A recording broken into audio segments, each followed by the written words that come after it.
একদম বাড়ির ড্রেসে। গুড মর্নিং বলতে পারবো না, গুড আফটারনুন। মায়ের শরীরটা বিশেষ ভালো নেই একেবারেই। ডক্টরকে, ওই যে ম্যাডাম শুয়ে আছেন, হ্যাঁ, কিছু অসুবিধা দেখা দিয়েছে, তাই ডক্টরকে কল দিয়েছি, ডক্টর আসবেন। আজ আমি এখানেই খাওয়া দাওয়া করবো। সেই একটু, কারণ মাকে মেয়েটি দেখাশোনা করছিল আর আমার বাজার নিয়ে আসার কথা ছিল, তো ও ভেবেছে যে আমি এসে রান্না করব। আমি কথা ছিল তাড়াতাড়ি চলে আসব, কিন্তু কাজের জন্য আসতে পারিনি। এসে পৌঁছেছি অলমোস্ট 12:30, 12:20 এরকম হবে। এসে মাকে এখনও একা একা স্নান করাতে পারে না। মায়ের শরীরটা যেহেতু একদম ছেড়ে দিয়েছে, মাকে একা স্নান করানো পসিবল হয় না, কেউই পারবে না।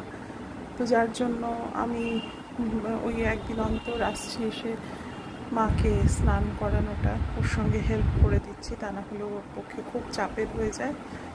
তারপরে একটু আলু পটলের তরকারি রান্না করলাম আর একটু অমলেট ভাজলাম। যে অমলেট, আর এইখানে সব সবজি টবজি ঢাকা দেওয়া আছে, এগুলোর আমি খুলে দেখালাম না। মন মেজাজ তো খুব একটা ভালো নেই, কাজেই বলেছিলাম ডেইলি ব্লগ দেবো, কিন্তু তাও মিস হয়ে যাচ্ছে সিচুয়েশনের জন্য। দেখা যাক, সকলে ভালো থাকো। ফিরে আসছি আবার কিছুক্ষণ পরে নেক্সট ইভেন্ট নিয়ে। জীবনের চেয়ে বড় টিচার কেউ নেই, আর সিচুয়েশনের চেয়ে বড় লেসন কিছু নেই। মায়ের যা কন্ডিশন, আমার মায়ের, হেসে বলছি ঠিকই, কিন্তু ভেতরে কতটা ব্যথা নিয়ে বলছি সেটা হয়তো যারা এর মধ্যে দিয়ে গেছেন বা যাবার মানসিকতা যাদের আছে তারা বুঝতে পারবেন। সকলের মানসিকতা থাকে না তো। যাই হোক, আমার মা এমন একটা ডাইনামিক লেডি ছিলেন যে মানে কোনো কাজই তার পক্ষে ইম্পসিবল ছিল না, কোনো কাজ না। মানে সেটা মানে জুতো সেলাই থেকে চণ্ডীপাঠ বলতে আক্ষরিক অর্থে যা বোঝায় একদম তাই। আমরা মাকে এতটাই ডাইনামিক দেখেছি, ঘরে এবং বাইরে। শুধুমাত্র ঘরের কাছে কিন্তু নয়, মা কখনোই ঘরে নিজেকে সীমাবদ্ধ রাখেননি, বা আমার বাবাও সেটা কোনো দিনই চাননি। তো যাই হোক, সেই মানুষটা যখন এখন শয্যাশায়ী এবং দিনে দিনে তার হাত পায়ের যে মানে সামান্য নাড়ানো চাড়ানোর ক্ষমতাটা কমে আসছে, এবং সেটা মানুষটা প্রতি মুহূর্তে অনুভব করছে। আজকে হঠাৎ করে আমাকে বলছে যে হ্যাঁ রে, আমার এতটা বয়স হয়ে গেল, আমি এরকম হয়ে গেলাম, কখনো তো ভাবিনি। এই কয়েকটা কথা আমাকে যেন মানে কিভাবে যে আমাকে আজকে ভেতর থেকে যে ঝাঁঝরা করে দিয়েছে আমি বলতে পারবো না। এটা হয়তো প্রত্যেকটা এরকম অবস্থায় এসে যাওয়া মানুষের মনের কথা, কিন্তু সেই মনের কথা শেয়ার করার লোকজন কি থাকে পাশে সবসময়? এই ইন্ট্রোস্পেকশনগুলো খুব জরুরি। কিন্তু আমরা সবসময় মনে করি যে মানে আপব্রিঙ্গিংটা ইম্পর্টেন্ট ফর মানে অন্য অনেক অ্যাসপেক্টের জন্য আমরা আপব্রিঙ্গিংয়ের মানে বিষয়গুলো ভাবি, অনেকগুলো দিক ভাবি, কিন্তু আপব্রিঙ্গিংয়ের দিক এটাও একটা যে পরবর্তী জেনারেশনকে বোঝানো, বা পরবর্তী জেনারেশনের দায়িত্ব এটা বোঝা যে what to do, what should be done. সত্যি কথা বলতে কি, খুব মিষ্টি মিষ্টি কথা বলা বা অন্যরকম কোনো কথা বলা বা সেরকম ধরনের কোনো অ্যাক্টিভিটি আমার আজকে হয়নি, কাজেই সেগুলো বলতে পারবো না।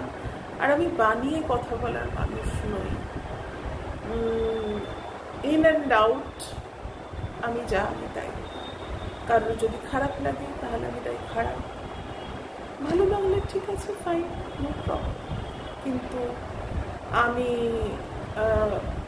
মনটা আমার একেবারে ভেঙে চুরমার হচ্ছে, আর বাইরে অন্য কিছু দেখাবো এটা আমার পক্ষে সম্ভব না। খুব ছোট্ট ব্লগ দিলাম। ডাক্তার এসেছিলেন, এসে দেখলেন মায়ের পালস রেট বেশ কম, বিপিটাও একটা অদ্ভুত রকমের ডিফারেন্স রয়েছে নিচেরটা এবং উপরেরটায়, কিন্তু ওষুধপত্র সব নিয়ম মতো খাওয়া হচ্ছে। ডাক্তার একটা ওষুধের ডোজ বাড়িয়ে দিলেন, পরে আমাকে বললেন যে দিদি আপনি কিন্তু, মানে আমাকে মায়ের রুমের বাইরে ডেকে বললেন যে দিদি এরকমই চলবে, মানে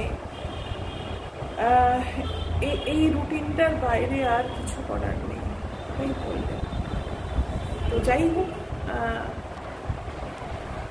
আমরা সকলেই একদিন এই জায়গায় যাব।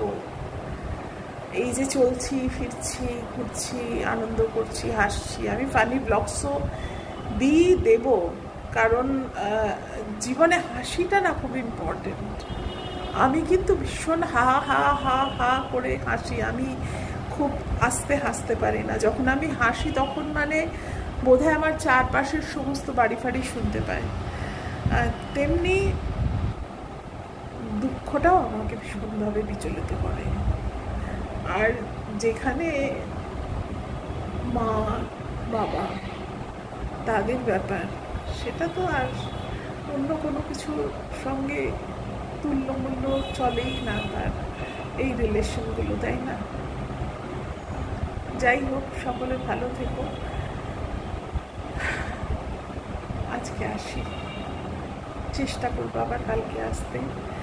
পারলে যদি মনে হয় যে হ্যাঁ আমার ব্লগ লাইক করা যায়, শেয়ার করা যায়, সাবস্ক্রাইব করা যায় আমার চ্যানেল, অবশ্যই করো। জোর আমার কারোর ওপর নেই। ভালো থেকো সকলে।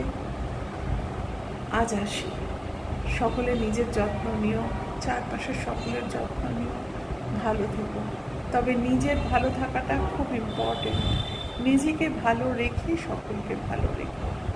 ভালো থেকো।